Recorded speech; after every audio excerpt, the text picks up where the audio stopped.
Buenos días, muchachos. Buenos días, maestra. Buenos días. Buenos días. Buenos días, maestra. Bien, pues ya estamos la mayoría, entonces vamos a comenzar. Les voy a cambiar un poquito lo que les había dicho la semana pasada. Empezamos a revisar el artículo de metagenomas. A lo mejor algunos pues ya sienten que es tema superado, no tuvieron problema con el artículo, pero creo que sí quedaban muchas inquietudes. Entonces, a los que este tema ya les quedó claro o el artículo ya fue prueba superada, pues les pido que nos tengan un poquito de paciencia a todos los demás para ir checando este artículo. Después empezamos con la siguiente unidad, que es sobre PCR y la práctica de laboratorio. De hecho, ya se las subí a aula virtual, pero como es justamente de PCR, pues va muy relacionado al tema de teoría. Entonces, ya la práctica ahí, pero la retomamos más adelante. Les dejé fecha de entrega de esta práctica dentro de 15 días, así que tenemos tiempo de revisar con mucho detalle en teoría la PCR para que la práctica pues sea más claro lo que tienen que hacer. Antes de comenzar con lo del artículo, no sé si alguien tenga algún otro comentario o alguna cosa que quiera exponer antes de comenzar. Yo me tengo una duda. Bueno, de las actividades que dijo en aula virtual, Sí. puso que un mini examen, pero pues yo no lo encontré. Y también no puso buzón de entrega para el mapa mental. Se los voy abriendo poco a poquito, pero ya se los dejo mejor hoy abierto todo, para que ya cada quien vaya organizándose si ya quiere ir avanzando en los siguientes temas o si nos vamos esperando un poquito a las exposiciones en clase. Pero ya dejo abierto todos los apartados. ¿Alguna otra observación? Sí, bueno, perdón. Nada más, con eso del mapa mental, ¿lo mandamos en PDF o en Word? Es que, por ejemplo, yo lo hice en una página, entonces nada más saqué captura y lo puse en uno de Word, pero no sé si lo quieren PDF mejor. Como ustedes gusten. La ventaja de que me lo manden en PDF es que les puedo hacer los comentarios ahí mismo, se quedan en aula virtual y ahí los tienen todos integrados. Para mí es más fácil. Pero si me lo mandan en Word, pues ya ven que les hago las observaciones y les vuelvo a subir su archivo. Entonces, como se les haga a ustedes más fácil, no hay problema. No, pues en PDF para usted, maestra. Gracias. Pues no. ¿Alguna otra cosa, muchachos?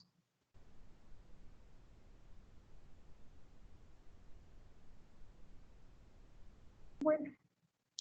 Entonces, Yo, maestra, sí. respecto a la práctica de hoy, ¿se cierra hoy a las 12 a.m. o 12 p.m.? 12 p.m. Les estoy poniendo Ok. las horas de entrega que coincidan con las horas de clase.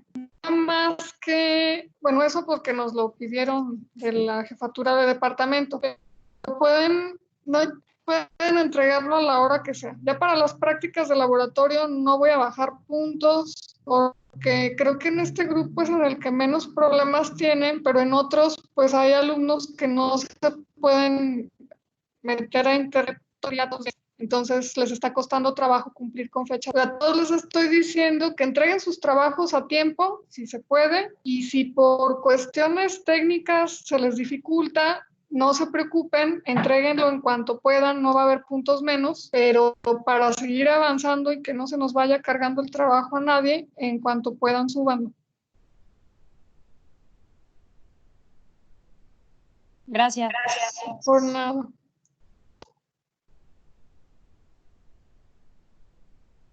¿Algo más por ahí?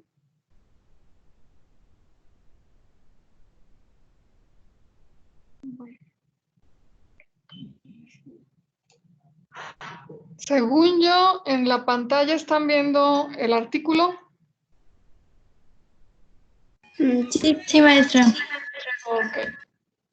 Bueno, entonces yo sé que no es el primer artículo que revisan, pero antes de entrar de lleno al tema del artículo, quería preguntarles cómo es que hacen ustedes la revisión de un artículo, cómo es que es su estrategia para analizarlo. Pues leemos el abstracto, ¿no? Bueno, y luego veo el documento general y luego ya le entro de lleno. Muy bien. ¿Alguien tiene algún otro cosa que haga diferente? Pues yo la verdad con este documento lo traducí para que fuera un poquito más fácil de comprender Ujú. y pues hice lo mismo que Rebeca. Ok, muy bien. Bueno, sobre todo al principio, con lo que batallamos un poquito es con el idioma. Yo tengo entendido, siempre nos han dicho que los alumnos de biotecnología tienen un buen nivel de inglés, pero de todos modos, pues no es nuestro idioma nativo. Y yo siempre he creído que los textos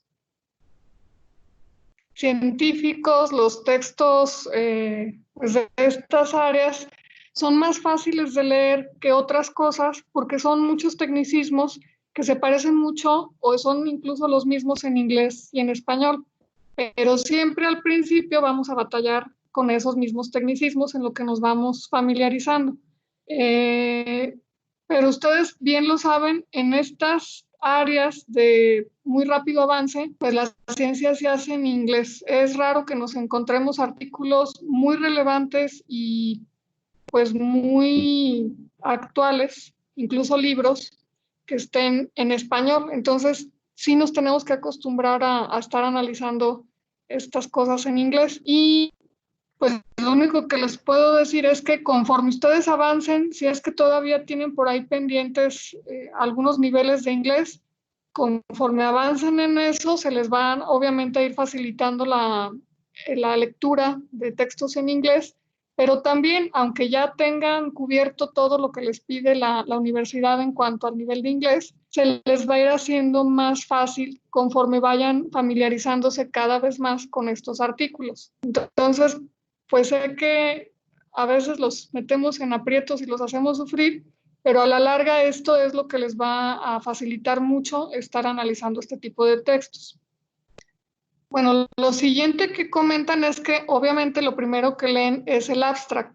De hecho, creo que les han dado por ahí algunas asesorías por parte del programa institucional de tutoría, que luego tiene unos mini cursos o charlas incluso de una hora que les dan técnicas de cómo leer y cómo analizar un texto. Los artículos científicos nos dan la ventaja que en parte ya pues abordan estas técnicas justamente a través del abstract. Si el abstract está bien hecho, si lo leemos con cuidado y entendemos qué nos está diciendo el abstract, pues ya tenemos la mitad del artículo leído, ya sabemos por qué lo hicieron, qué es lo que hicieron a muy grandes rasgos y cuáles fueron los resultados más relevantes. Entonces ya analizar el resto del artículo es nada más ir checando los detalles, pero si comprendimos el abstract, pues ya entendimos de qué se trataba el artículo. Entonces, pues sí, básicamente eso es lo que hay que hacer. Otra cosa, bueno, aquí les pedí yo que analizaran el artículo, pero por ejemplo, cuando estén haciendo su tesina, ustedes van a tener que buscar artículos y lo primero que hay que decidir es cuáles me sirven y cuáles no. Entre más podamos leer, mucho mejor, pero a veces no hay tiempo. Entonces, lo que hace uno es baja el abstract de un artículo, lo analiza y ahí es donde uno decide si vale la pena invertir tiempo en leer el resto del artículo o si no me va a servir para lo que ando buscando. Entonces, es muy buena idea, y si eso es lo que están haciendo, está muy bien, de leer con cuidado el abstract, de tratar de entenderlo y luego ya pasamos al resto del artículo. Bueno, dicho esto, ¿quién me quiere decir de qué se trataba el artículo?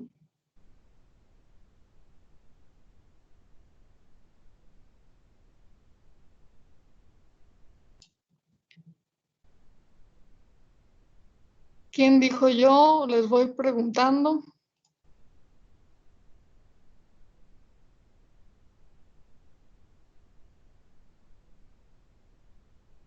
Ay, me choca que nadie conteste. Pues habla sobre los metatranscriptomas, ¿no? Y de cómo es que no entendí muy bien, de hecho eso iba a preguntar, del ADN complementario. Es que no me acuerdo cuál salía de cuál, pero lo que sí leí era que se eliminaba el ARN de los ribosomal. Sí, muy bien. Ok, entonces el artículo es sobre un análisis de metagenomas. ¿Quién me puede decir qué es un metagenoma?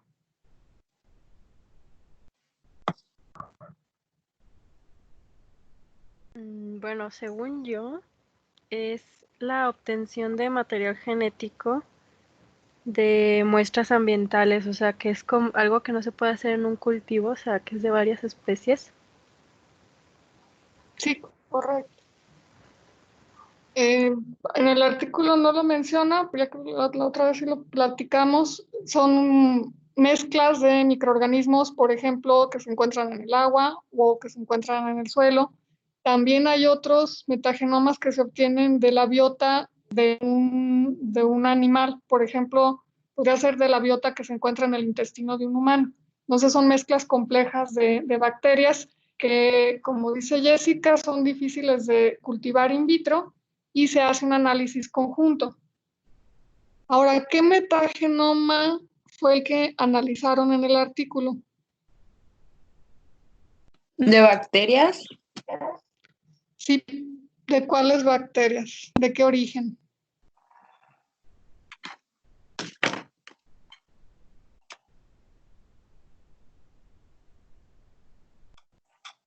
Bueno, voy a empezar a preguntar. ¿Gram positivas? ¿Eran 2 bacterias gram positivas? Ajá. 2 bacterias gram positivas, un lactolactis y Bacillus subili. Eso muestra. Son nombres raros. Sí. Pero sí notaron todos que no era un metagenoma de origen ambiental. O sea, no era un ensamble de bacterias que hayan tomado de algún sitio natural, sino que son microorganismos que ya son cultivados in vitro y que son bien conocidos. De hecho, ¿No eran enfermedades, maestra? no. Miren, déjenme les pongo. Aquí es donde están. Fue Escherichia coli, Acinetobacter, esos eran los gram negativos, Lactococcus lactis, que es un lactobacilo, y Bacillus subtilis, que es una bacteria muy común en suelo. Entonces, no no se les sepa de Escherichia coli que usaron si es patógeno o no, pero en general no son una mezcla de organismos patógenos y no es una mezcla que hayan tomado de un ambiente natural, sino que son cultivos de laboratorio de bacterias bien conocidas y eso fue lo que analizaron. Entonces, la siguiente pregunta sería, ¿por qué no usaron una muestra real, sino una muestra ensamblada en laboratorio? ¿De qué se trataba el estudio? Pues porque lo que... A ver, Norma Alejandra.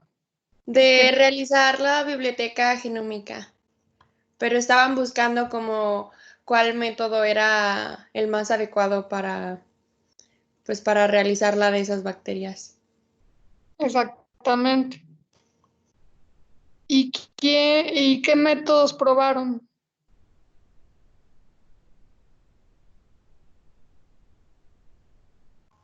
Fueron 4 kits, ¿no? Exactamente, 4 kits que ya están disponibles comercialmente. Entonces, platicamos sobre la construcción de genotecas en teoría, Y en la realidad lo que tenemos es que ya se han simplificado las cosas porque ya nos venden kits para construir estas bibliotecas genómicas. Entonces, son más rápidos, son más eficientes que si lo hacemos a pie con nuestros propios recursos y partiendo desde cero, pero suelen ser más caros. Entonces, si lo que querían era probar la eficiencia de 4 kits, pues uno no se va a probar cosas desconocidas, sino que lo que hace uno es tomar cosas que ya se conocen muy bien para entonces sí poder evaluar si los kits están cumpliendo con su función o no. ¿Y qué muestras prepararon? Eran 4 bacterias. Entonces, ¿cómo fue que construyeron las bibliotecas genómicas? No fue una sola biblioteca, sino de hecho muchas las que hicieron. ¿Alguien nos puede decir cómo abordaron este análisis? Pues por parámetros, ¿no? Como la eficiencia para eliminar, por ejemplo, el ARN ribosomal y cómo pues se comportaban. No sé, o sea, hicieron como varias estudios. Sí, así es. Tomaron varios parámetros para ver qué tan eficientes eran estos kits para la construcción de bibliotecas. Pero en sí, ¿qué bibliotecas prepararon?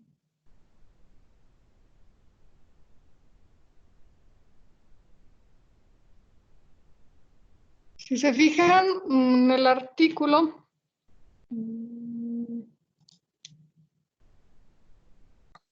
por aquí, lo que tomaron fue, aquí lo tengo resaltado en este párrafo, bibliotecas control con ARN total, es decir, algunas muestras las procesaron sin quitarles el ARN ribosomal para después ver la eficiencia del método que usaron para quitar el ARN ribosomal, pero también si esa remoción del ARN ribosomal les traía algún problema en la construcción de la biblioteca.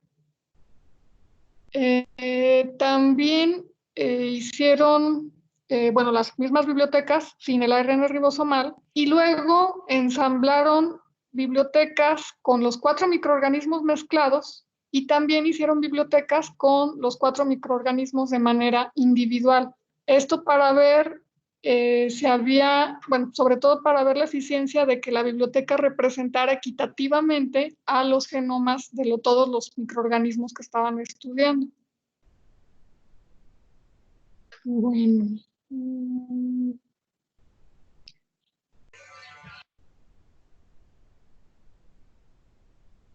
Entonces, de manera general, al principio en el abstract nos dice cuáles fueron las diferencias que encontraron en los 4 métodos y ya después lo van analizando parte por parte en el artículo. Lo primero que hacían, como ya comentaron, fue remover el ARN ribosomal y para esto usaron un quinto kit. No era parte del kit que venden para hacer las bibliotecas genómicas, se llama Ribocero y lo usaron en 3 de los kits para construir las bibliotecas que los abrevian como TS, OB y SMART, porque estos kits tienen como prerequisito primero quitar el ARN ribosomal y luego ya las muestras introducirlas al protocolo del kit para sintetizar la biblioteca genómica. En uno de los métodos para elaborar las bibliotecas, el ENC, se supone que el sistema permite, debido a los primers selectivos que utiliza, que solo se amplifiquen los ARN ribosomales, que no se amplifiquen los ARN ribosomales, si acaso en un porcentaje muy bajito, pero lo que encontraron fue que este método no es eficiente. No es cierto que les quita de encima los ARN ribosomales. Vemos que hay un 38% que permanecen todavía en las muestras. Bueno, entonces me adelanté un poquito, pero hicieron la extracción de ARNs totales y para el caso de las bibliotecas a las que construyeron sin ARN ribosomal, usaron este kit Ribocero y después con ya sus ARNs mensajeros casi solitos, la mayoría de los casos, hicieron una transcripción reversa para obtener los cDNAs. ¿Hasta aquí alguien tiene algún problema para seguir el método? Porque algunas de estas cosas no las mencionan explícitamente en el artículo. No, de hecho a mí me pareció mejor que estuviera como explicado así en la tabla porque creo que fue más fácil interpretar los resultados. Sí, esta tabla 1, ¿verdad? Que dice qué es lo que hay que hacer antes, qué es lo que hay que hacer después. Ajá, y todo lo que se debe de hacer con cada método, o sea, como el método de uso de cada uno. Ujú. Sí, muy bien. Bueno, después entraron ya a evaluar varios parámetros. No me voy a detener mucho para no consumir mucho tiempo, excepto que ustedes quieran que mencionemos algo con más detalle. Pero bueno, lo primero que corroboraron fue la complejidad de la biblioteca que obtuvieron. Esto tiene que ver con un poco con la representación de cada gen, si están duplicados o no están duplicados. Nos presentan esta tabla grandotota que con tantos números uno se hace bolas y es un poco difícil de analizar, hay que observarlo un buen rato, pero aquí lo que están comparando, también si pusieron atención a este detalle, todo el artículo lo orientan al estudio del caso de Lactobacillus lactis, es decir, dejan de lado las otras 3 bacterias y se concentran en esta. Entonces tienen bibliotecas genómicas con ARN y sin ARN ribosomal individuales para Lactococcus lactis y después analizan las mezclas de las 4 bacterias. Entonces, todo lo están comparando las bibliotecas completas contra las bibliotecas individuales de Lactococcus lactis. Y bueno, finalmente de esta tabla lo que podemos ver es que el número de duplicados de genes que se presentan sobre representados en la biblioteca es bajo para todos los kits que usaron, excepto para para el último Smart Mix. Estos son los valores, digamos, que nos dan la clave de la tabla, que aquí hay una sobrerepresentación de algunos genes, es decir, se presentan duplicados genes que solo se presentan en una copia. No sé si alguien tenga algún comentario sobre ese parámetro, alguna duda. No, Maestra, maestra. ¿y de qué sirven esos? Ay, perdón. ¿Te quieres no, hablar? tú di. ¿Para qué sirven esos replicados? O sea, en una biblioteca solo necesitas tener como uno, ¿no? Uno completo, no sé. Sí, de hecho, que haya una representación real de los genes, es decir, si un gen es de una copia, que nada más tengas en la biblioteca una copia y que si otro gen tiene 2 copias, en la biblioteca haya 2 copias, eso es lo deseable y se supone que así debería de ser. Pero en la realidad, por los problemas metodológicos que hay, a veces algunos genes aparecen doble en la biblioteca, están duplicados. Eso no es deseable. Por eso dice aquí que, bueno, en cuanto a la complejidad, que podríamos decir que es la representatividad de cada gen en la biblioteca, todos los kits están bien, excepto el Smart Mix, porque te mete copias extras y reales de algunos genes. Ok. ¿Alguien más quería preguntar por ahí? No, maestra, era lo mismo de por qué había tanta variación en el Smart a comparación de todos los demás. Después nos dicen una cosita por ahí que ahorita analizamos más adelante, que es sobre el contenido de GCs, que tiene que ver un poco con eso. Bueno, ahorita llegamos a eso. El siguiente es la cobertura de transcritos. Entonces, lo ideal en una biblioteca es que tengamos representados todos los genes y en la proporción en la que se presentan en el genoma, que normalmente en genomas bacterianos tenemos genes de copia única. Pero, bueno, el primer problema que analizaron con el parámetro anterior es cuando hay sobre representación de un gen, es decir, que hay más copias en la biblioteca de las que realmente tiene el organismo. Y el otro problema es el inverso, que haya genes en el organismo que no queden incluidos en la biblioteca. Esto es un problema metodológico. Y respecto a esto, no sé si alguien tenga por ahí a la mano el dato de lo que ustedes leyeron, cuáles son los kits que tienen una mejor cobertura del genoma. Bueno, yo tengo que el TS produjo mejores porcentajes de mapeo. Sí, así es. ¿Sí, Es el que mejor descubre los genes. Ahora, ¿cómo saben? Ahí manejan un porcentaje hasta el 77%. Entonces, ¿cómo saben que está cubriendo el 77% de los genes? ¿Qué compararon con qué para poder hacer esa afirmación?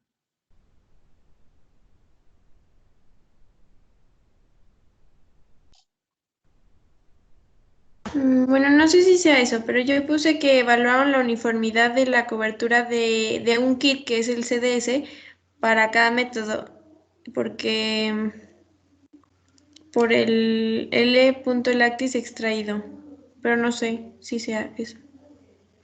Sí, por ahí va. ¿Alguien más que quiera aportar algo? De los que no han hablado, los que no han participado.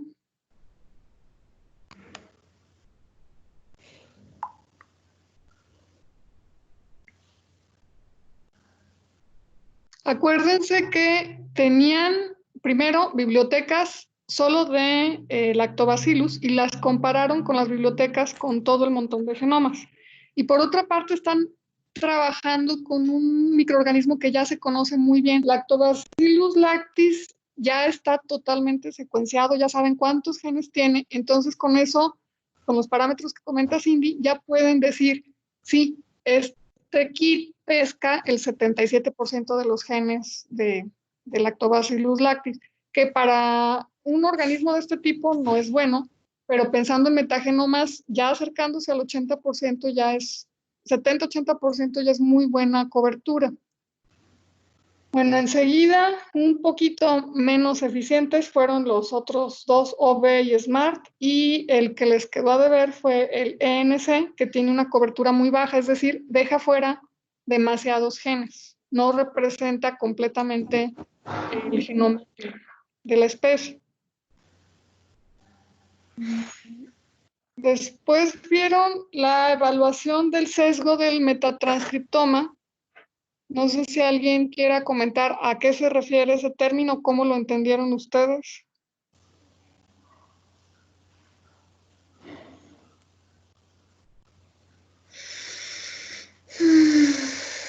A ver, muchachos. Pregunto. Bueno, esto es qué tan equitativa es la representación de los diferentes genomas. Teníamos 4 microorganismos, entonces el sesgo es si esos 4 microorganismos quedan igual de bien representados o si al hacer la biblioteca mezclada, uno de esos organismos está sobre representado, es decir, hay una proporción mayor de genes de esa bacteria y menor proporción de las otras bacterias.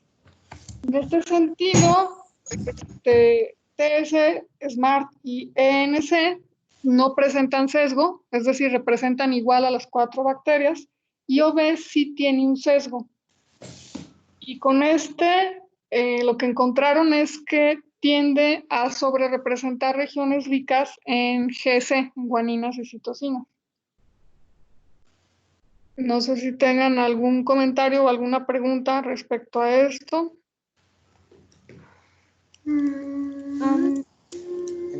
Maestra, Sí. bueno, ese que acabas de decir, lo hicieron nada más, bueno, más bien, ese lo hicieron cuando estaban todas mezcladas, ¿no? Y ahí se ve cuál tiene más genes, bueno, más bien, cuál sirvió mejor para que tenga más cobertura. Sí, Y, exactamente. ok, y bueno, lo que dijo de guanina y citosinas es lo que es con el mismo kit que fue el que tenía más Bueno, que comentó acá arriba es que no me acuerdo cómo se llamaba. Ah, por el-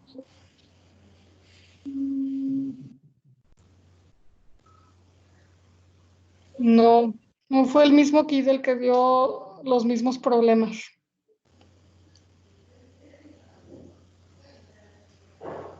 En el otro caso, el que salió mal fue el Smart y este fue el OB.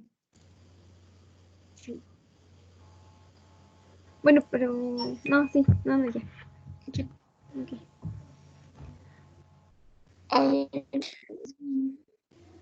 Maestra, yo tengo una duda, pero es en el de Transcript Coverage and Orientation, no sé cómo se pronuncia.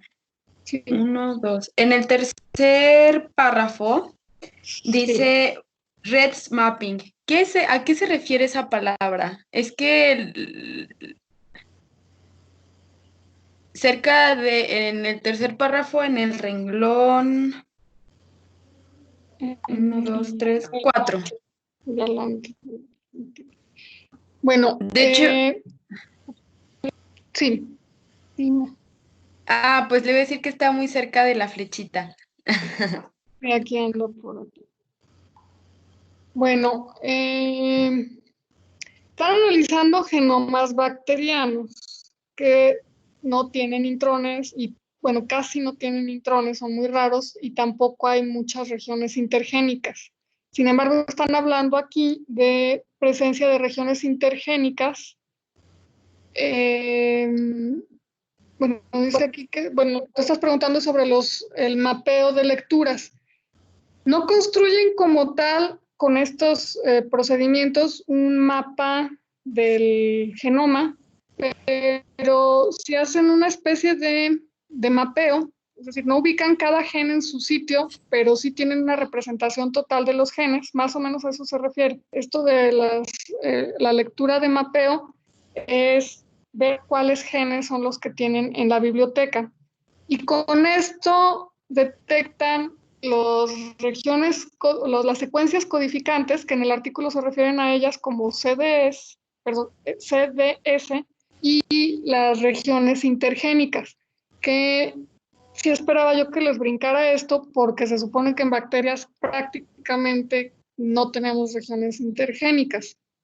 Aquí habría que irse a un paso del protocolo que mencionan por ahí como fragmentación del ADN. Extraen el ARN, se quedan con los ARN mensajeros, hacen copias de ADN complementario, pero luego estas copias las pueden fragmentar ahora sí que valga la redundancia, en fragmentos de tamaño homogéneo para introducirlas al vector con el que van a construir la biblioteca. Entonces, no nos quedan los genes, los genes, el ARN mensajero íntegro, sino que algunos van a quedarnos repartidos en diferentes clonas. Y entonces, al hacer este mapeo al que te refieres, es cuando aparecen lo que parecerían regiones intergénicas, pero es por este artefacto que se mete, esta cuestión metodológica de partir los ARNs mensajeros, entonces en algunos casos va a parecer que no son codificantes las regiones. Más o menos a eso se refiere. Ok, maestra, muchísimas gracias. ¿Alguna otra cosa sobre este apartado? Y me brinqué algo yo ahorita que me preguntó Darinka, me fijé. También aquí viene la parte de la orientación. Ustedes saben que en un gen que está compuesto por dos cadenas de ADN, una es la cadena sentido, otra es la antisentido, la que contiene el mensaje y la que va a ser reflejada en el ARN mensajero es la sentido. Y cuando, ya lo platicamos cuando veíamos lo de los vectores, cuando insertamos un transgen, el transgen se puede meter en sentido, es decir, en la dirección correcta, o se puede meter en antisentido, al revés. Y aquí fue lo que revisaron y encontraron que algunos kits nos dan 99% de las secuencias en sentido, es decir, los detallitos del kit que no mencionan en el artículo o incluso no están publicados en ningún lado porque son kits patentados, que no nos dicen exactamente todo cómo funciona, están permitiendo que las secuencias se metan todas en sentido. Y uno de los kits, el TS, el 99% quedan en antisentido, pero eso ya lo advierte el propio kit, que eso es una característica que tiene. Depende de lo que vayan a hacer con esa información, puede ser que sabiendo que están en antisentido, pues no habría tanto problema si nada más van a hacer análisis de las secuencias. Pero si algo de esto quisieran llevarlo a expresión, entonces sí sería un problema que estuvieran en antisentido. Entonces, nada más mencionan eso, que unos kits te dan garantía de que todos los fragmentos de los genomas van a quedar en sentido y otro kit te advierte, y así sucede, queda prácticamente todo en antisentido. No sé si hay algún otro Maestra, comentario. yo tengo una duda. Sí. Respecto a eso, o sea, lo que dice de la cadena sentido se supone que es para retener información de orientación, ¿no? Y esa información que va a en la cadena va a ser para la codificación. O bueno, no sé si lo haya entendido así en el artículo. Sí, sí es correcto. Sí es correcto. Y normalmente... Otra cosa. Sí. Perdón, maestra. No, tú también dime. Mencionaba algo de los métodos de bajo aporte. No sé, o bueno, yo me imagino que era también con relación a esto y también a la cantidad que podía entrar o más bien a la cantidad disponible de entrada de ARN, ¿no? Sí, eso del aporte que mencionas sí se refiere a cuánta es la cantidad de muestra inicial de ARN que se necesita para cada kit. En este caso, si ellos hubieran querido, hubieran podido poner kilos y kilos de ARN, porque si tienen los cultivos in vitro, pues ya saben ustedes, a lo mejor a uno no le va muy bien con un método de extracción, pero si en lugar de un tubito usas 10 y luego concentras o juntas todo ese ARN de los 10 tubitos en uno, pues ya tienes todo el ARN que quieras. Pero en la realidad, cuando se analizan metagenomas, esta es una cuestión muy limitante porque se suelen obtener cantidades muy, muy pequeñas de ARN. Por eso sí era un parámetro importante evaluar cuánto se necesita de muestra de partida para que los kits funcionen apropiadamente. Y sí, a las conclusiones que llegan respecto a eso es que, déjenme, lo busco.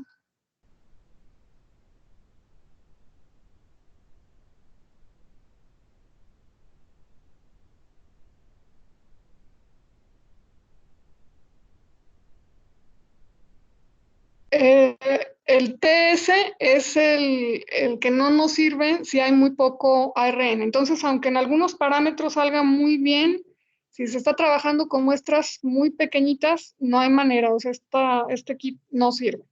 Si tienen muy poquitas cantidades, el que mejor funciona es el OB, no porque sea el mejor, porque sí sale muy mal en varios parámetros, pero es la única opción si tienen muestras extremadamente pequeñas. Y bueno, también ya aquí están ahora sí que viendo beneficio-costo. Si tienen una cantidad respetable de ARN, les dicen que la mejor opción, porque es el que mejor se desempeña en la mayoría de los parámetros, es el kit de SMART. Entonces, sí, por ahí va la cosa. Sí, maestra. Entonces sería para la evaluación de una biblioteca o del método que se busca para una... bueno, sí, para el análisis que se basa en estas funciones y así se elige la mejor biblioteca, ¿no? Sí. Bueno, este tipo de artículos sí son muy valiosos porque si a ustedes les toca un día construir, por ejemplo, una biblioteca o si tienen que montar otra metodología y tienen varios kits comerciales disponibles, pues necesitan saber cuál es el mejor. No nada más nos podemos ir por el costo, que desgraciadamente por las políticas de compra que vienen ahora sí que de directrices de gobierno federal, a veces sí nos obligan a comprar lo más barato, aunque no sea lo mejor, pero si no fuera esa una limitante, si uno pudiera escoger lo que uno quisiera, si buscas costo. Definitivamente, entre más barato le salga a tu laboratorio, mejor, porque los recursos suelen ser limitados y además, pues si puedes ahorrarte en una cosa, puedes usar el dinero excedente, digamos, o lo que sobra para cubrir otras necesidades del laboratorio. Entonces, ese sí es un parámetro importante siempre. Pero también si hay artículos como este, te ayudan a checar cuáles son las fortalezas y cuáles son las debilidades de cada kit. Y, por ejemplo, en lo que tú comentas, si yo tengo muestras que están muy pobres, pues a lo mejor hay un kit que es excelente, pero si no tengo una cantidad mínima de ARN, no va a funcionar el kit, me va a dar muy malos resultados. Entonces, pues a la larga me va a salir más caro. Entonces, esto es lo que está haciendo este artículo. Te está diciendo cuál es el más barato, cuál es el más caro. No con esas palabras, pero por ahí lo dice muy elegantemente, pero muy claro. ¿Cuál es el que te funciona si tienes poco ARN de partida? ¿Cuál es el que si tienes suficiente ARN, cuál es el mejor, el que más te conviene utilizar? ¿Y cuáles son pues digamos, las deficiencias de cada uno? Finalmente, no, si se fijaron, una de las conclusiones que pueden ustedes sacar, que no la dice así el artículo explícitamente, pero sí bien implícita, es que ninguno de los 4 kits es perfecto. Unos tienen un problema, otros tienen otro. Entonces, finalmente, para lo que tú necesites, tienes que decidir ahora que con cuáles problemas te quedas, cuál es lo que es aceptable para ti de las deficiencias de cada kit y ya así poder escoger en qué te gastas tu dinero, básicamente. Muy bien, porque tenía duda al momento de que nos pedía elegir un método para, bueno, el método más adecuado. Yo estaba en duda si el SMART era, bueno, yo puse que el SMART era el método más adecuado, sin embargo no sabía que el bajo aporte significaba la entrada de RNA y así con esa entrada de RNA pues ya eliminaban todo el ARN ribosomal y se quedaban con el mensajero para poder iniciar la secuenciación de genes, ¿no, maestra? Sí, mira, bueno, eso que tú dices es a lo que ellos llegaron también, que así, si nada más les dicen cuál es el mejorcito, ellos escogen el SMART. Pero si los demás contestaron otra cosa, aquí realmente no hay una respuesta incorrecta, porque ahí la respuesta es, pues, tal método por estas situaciones. Ahorita estamos hablando en términos hipotéticos, pero si alguno dijo, no, pues es que este método es mejor porque representa mejor a todos los genomas, no está sesgado a que una bacteria va a estar sobre representada y las otras bacterias van a estar subrepresentadas, esa también es un argumento. Y ya les repito, cuando algún día se enfrenten a escoger entre un kit u otro, van a tener que hacer este tipo de evaluaciones. Y finalmente va a ser su criterio el que prevalezca. ¿Por qué escogí este método? Nada más que lo tengan muy claro y eso es válido. Gracias, maestra. Por no.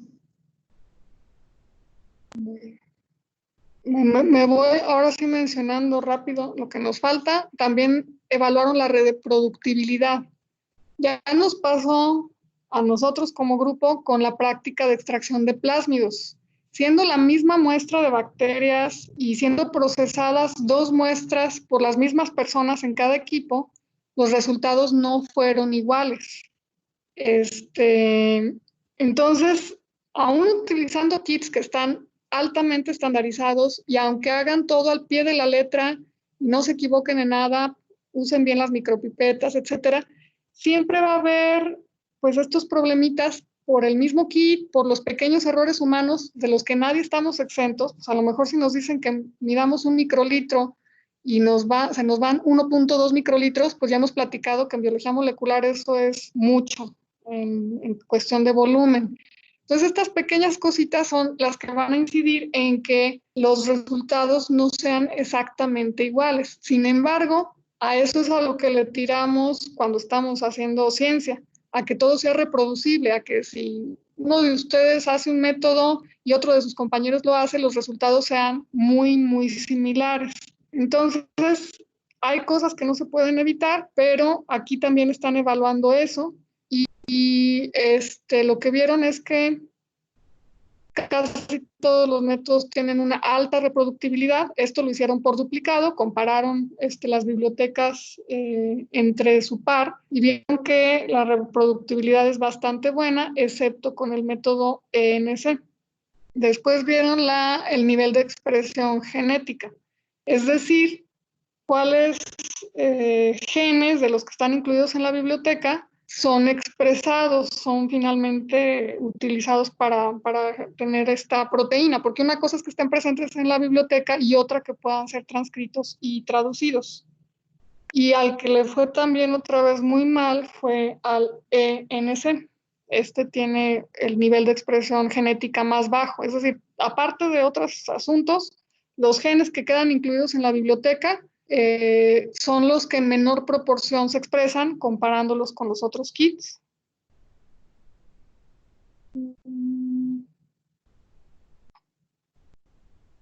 Bueno, ya al final vieron el efecto de quitar el ARN ribosomal. Esto como un extra, porque no es parte de los kits. Ya habíamos comentado que tuvieron que usar otra cosa por ahí, pero llegan a la conclusión de que no hay problema. Quitar el ARN no causa ningún sesgo ni ningún problema mayor para el resto del protocolo. Y como les comentaba, todas las tablas y todo lo que viene discutido extensamente en el artículo, lo vemos aquí en la tabla 4 que tengo ahorita en pantalla, es comparando Lactobacillus lactis solito contra las mezclas de bacterias. Y al final, un poquito más abajo en esta página, nos comentan que luego hicieron el mismo análisis para las otras 3 bacterias. ¿Por qué no nos están presentando todos los datos? Bueno, este es un artículo de 13 páginas.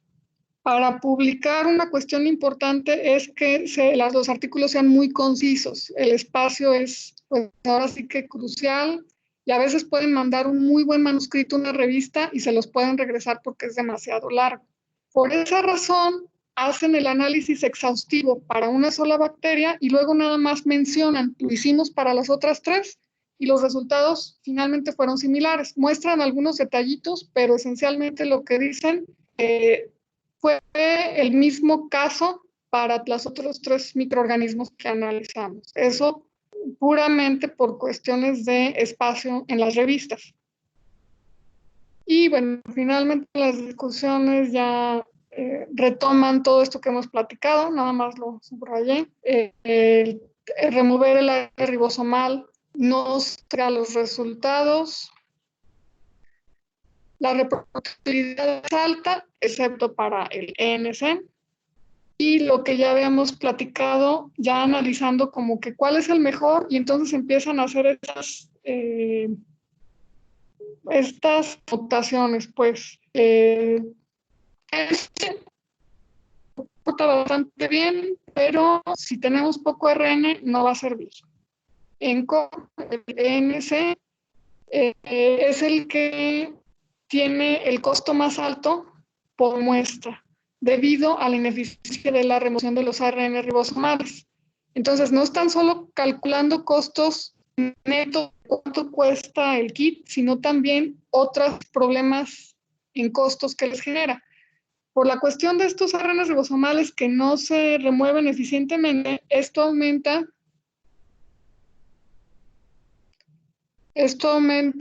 el costo porque tiene que mandar a secuenciar cosas que no son útiles.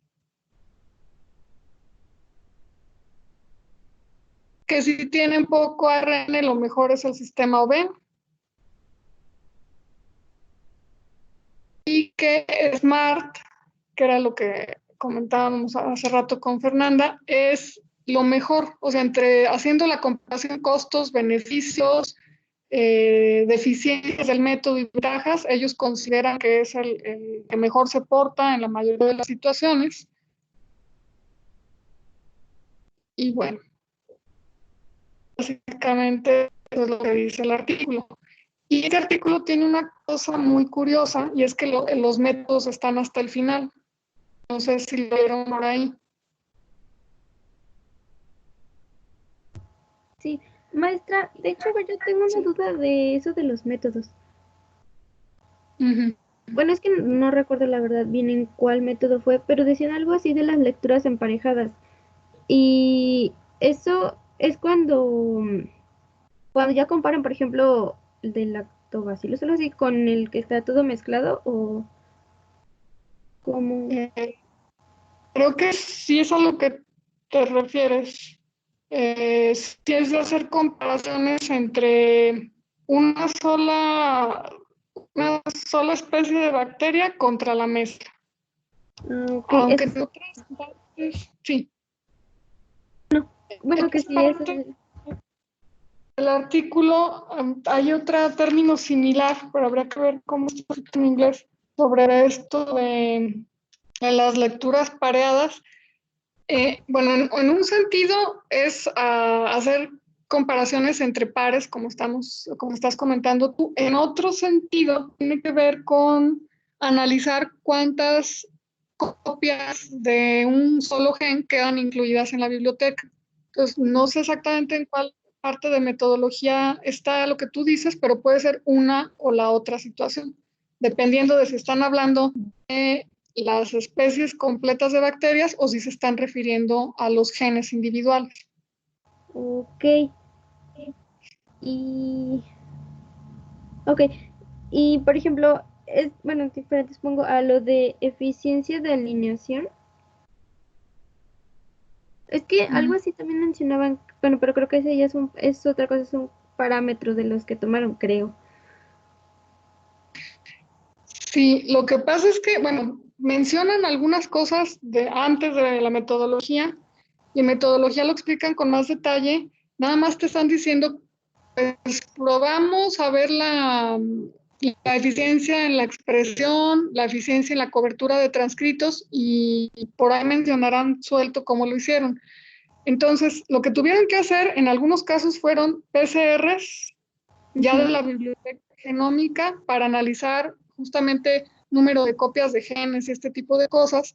Y mucho del estudio que hicieron posterior fue, bueno, también hace mención de que mandaron secuenciar lo que introdujeron a la biblioteca genómica.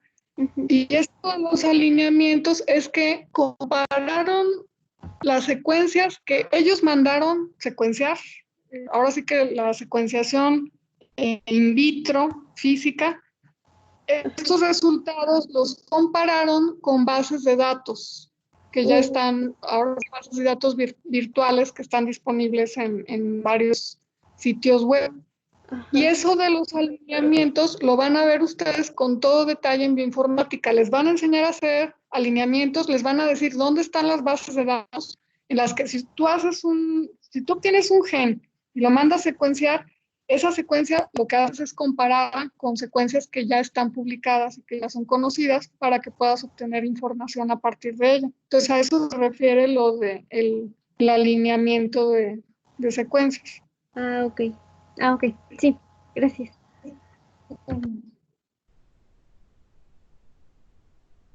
¿Alguna otra pregunta que haya sobre el contenido del artículo?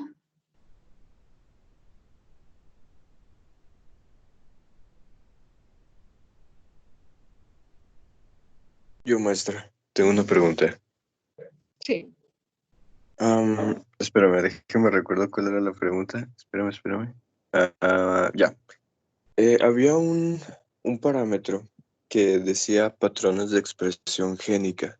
¿A qué se refiere con eso? O sea, según yo lo que leí, es que tanto afectan los patrones de expresión génica a cada método, pero cómo lo afecta o por qué.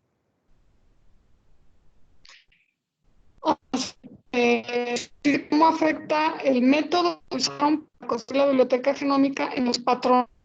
Que los patrones de expresión era lo que comentábamos hace un momentito, de que los genes sean, o los fragmentos clonados en la biblioteca sean transcritos y traducidos.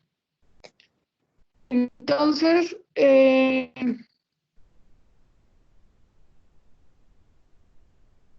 lo que dice es, bueno, aquí literalmente lo que dice el artículo, me lo leo. Los hallazgos que encontraron enfatizan que la comparación de los estudios de secuenciación del ARN que realizaron usando diferentes protocolos para la construcción de la biblioteca puede ser engañoso, puede ser complicado y debería de ser evaluado cuidadosamente. Entonces, sí encontraron que hay diferencias en los patrones de expresión, es decir, las secuencias sí se expresan, es decir, sí producen proteínas utilizando un kit y utilizando otro kit ya no se expresan, ya no se forman proteínas. Entonces, sí encontraron un sesgo en este sentido, pero están siendo muy cuidadosos en no hacer afirmaciones categóricas. A eso es a lo que se refieren. Ok, muchas gracias. Si lo están haciendo porque dicen que el ENC no es el que les salió peor en este parámetro justamente, que es en el que hay menos eficiencia en la expresión de los genes. Ok, creo que ya entendí. ¿Alguna otra pregunta?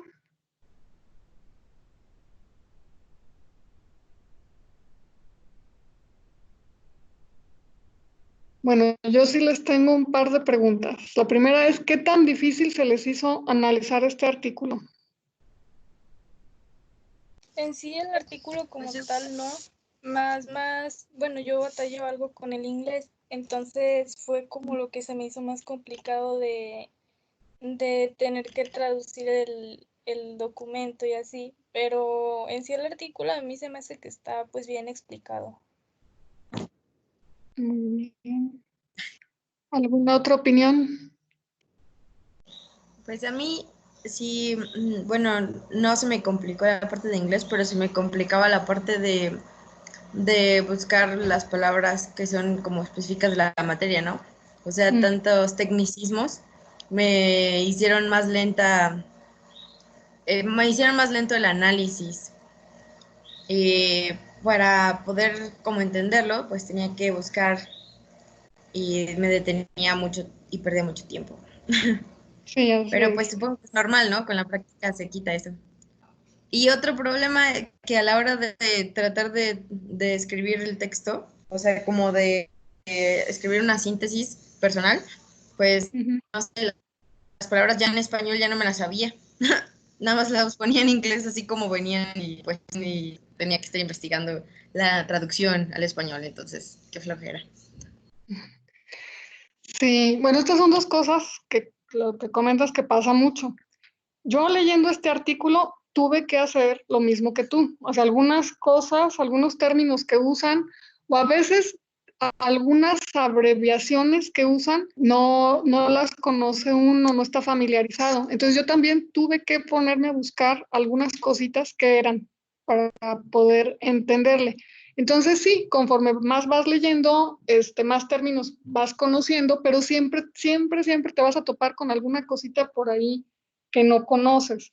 Entonces, sí es una buena recomendación y ahora sí que resignarnos todos a que si encontramos algún término que no conocemos en el artículo, pues por ahí resaltarlo, ya sea que tengan la copia física o ahí en el PDF tienen las herramientas para marcarlo y ir a buscar la definición para saber de qué se está hablando y anotarla a un margen del artículo, porque a mí me pasaba que lo buscaba, sí, ya entendí, y después de, no sé, si dejaba el artículo a medias y regresaba al día siguiente a seguir leyendo, ya se me había olvidado, entonces siempre es bueno tener así como una especie de mini glosario del propio artículo que está uno revisando.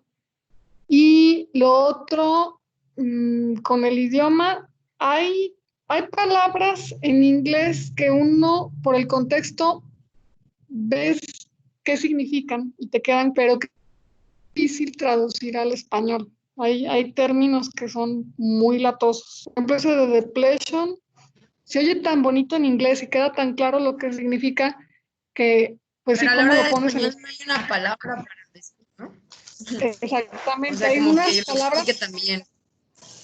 y no hay, hay palabras que no hay una traducción exacta que te quede satisfecho. Y eso es complicado. Y de algunos términos, eso es un reto, la verdad. Ahí tiene uno que darle la vuelta y a veces a lo que te obligan es que una palabrita en inglés la tienes que traducir con toda una oración en español, a veces. Y los términos ya propios de la biología molecular, pues hay algunos que no tienen traducción o las traducciones son muy feas.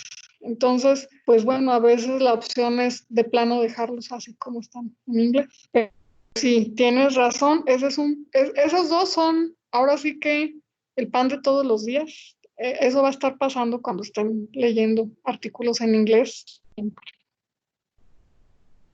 Pero sí son observaciones interesantes. ¿Algo más que quieran agregar sobre qué les pareció el artículo? Maestra, pero bueno, yo creo que también está como bien leer este tipo de artículos porque el hecho de estar investigando lo que significa X cosa te ayuda como a reforzar lo que pues estás viendo. Entonces, en otro momento, como que eso que investigaste, como que viene y ya lo tienes ahí. No sé, como que ayuda mucho que esté aparte en otro idioma porque te hace como investigar fuera de... Sí, exactamente. Te va acrecentando, por una parte, el léxico, es decir, las palabras que manejas tanto en inglés como en español, y al obligarte a buscar algunas palabras que no conoces, te topas con conceptos que no conocías.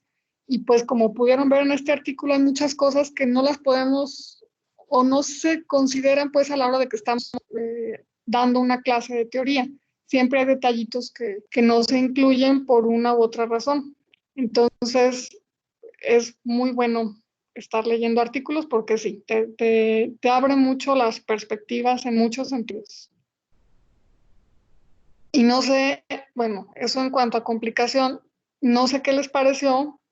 Es un término un poco subjetivo, pero a mí se me hace que es un artículo bonito en el sentido de que es complejo cuando la primera vez que lo ves, porque es muchísima información, están evaluando un montón de parámetros, pero lo bonito que tiene es que los acomodan la información de una manera muy clara, muy esquemática, no se pierde uno porque tienen muy bien marcados los apartados. Entonces creo que es un buen ejemplo para ustedes y para mí de cómo escribir un documento que tiene tanta información, pero que está muy bien organizada, muy bien jerarquizada. Y la mejor manera de aprender a leer, perdón, de aprender a escribir es leer. Así como cuando aprendimos las primeras letras, las primeras palabras, también para escribir documentos científicos, lo que más nos va a ayudar es leer. Y si topamos con artículos escritos, pues mucho mejor. Entonces, no sé si a ustedes les pareció bueno dentro de todo el mundo de información que tenía, pero sí me pareció muy buena idea compartir con ustedes para que vean este tipo de artículos. Sí, maestra. Y es que, bueno, yo pienso que además el uso de las estadísticas es súper importante para poder, pues, manejar la información y reducirla como al mínimo posible. O sea, el hecho de representar, no sé, correlación, ahí representada la correlación de Pearson, pues ya te da un como aproximado del como ajuste que tiene el sistema que están usando. Entonces, como que la estadística realmente, pues sí, organiza la información y la reduce a que sea más entendible. Sí, tienes mucha razón. Eso nos ahorra espacio y nos clarifica las cosas, por un lado. Y el otro lado de la moneda es que es indispensable que manejemos estadísticas, las publicaciones, para que también tengamos un respaldo pues objetivo de lo que estamos afirmando. Entonces, por un lado, sí, es bueno que haya estadísticos por lo que tú comentas, porque nos ayuda a abreviar pues lo que estamos presentando y de manera muy clara. Y el otro lado de la moneda es que si queremos publicar, a fuerzas tenemos que entrarle a la estadística. Sí.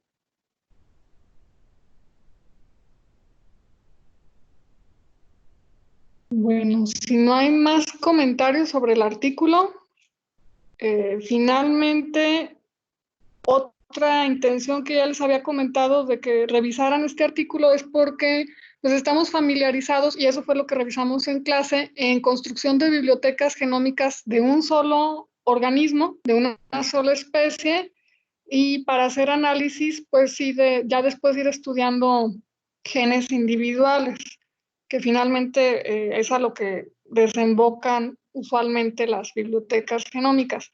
Pero quería que vieran una aplicación un poquito diferente, que además, pues ahorita está siendo desarrollada de manera muy importante. Entonces era como para complementar lo que vimos en clase con detallitos que no vemos en clase, pues, sobre kits comerciales que están disponibles y sobre otras aplicaciones. Entonces, con esto cerraríamos el tema pues de bibliotecas genómicas, a reserva de que alguien tenga alguna otra pregunta que pueden dejar pues aquí. Es un espacio factible, pero de preferencia por ahí en aula virtual, en los foros de dudas, o también por medio del correo electrónico. Entonces, pues con eso terminamos lo del artículo. Y si no están muy cansados, les seguimos de una vez con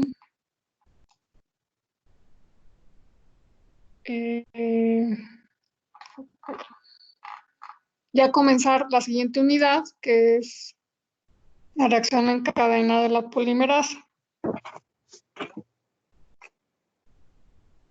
Si alguien está muy cansado, que levante la mano. Diga por ahí. No, maestra, siga. Okay. Bueno, yo sí puedo seguir. Bueno, ahorita es diferente porque ahora sí que no nos estamos viendo, entonces si estamos sentados todos chuecos o casi acostados, si alguno está por ahí en su cama muy a gusto tomando clase, bueno, no es igual de cansado que estar en el salón. Entonces espero que esto nos ayude a aguantar. Nos queda otra hora, bueno, poquito menos. Entonces comenzamos con esto de la PCR, y en cuanto se nos termine la hora de clase, pues ahí nos lo dejamos donde nos hayamos quedado. Bueno, entonces vamos a empezar.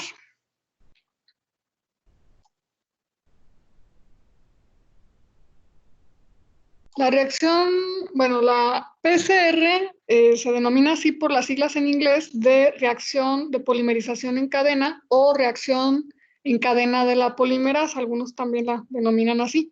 Y esta es una técnica que nos permite generar millones de copias de un fragmento específico de ADN, que puede ser a partir de cantidades muy pequeñas de muestra. Nos lo ponen siempre como ejemplo a partir del ADN contenido en una gota de sangre. En una gota de sangre tenemos una cantidad relativamente pequeña de células, pero además hay que recordar que la mayoría son eritrocitos que no tienen núcleo. Entonces realmente nuestra fuente de ADN serían solo los leucocitos, que están todavía en una proporción mucho menor.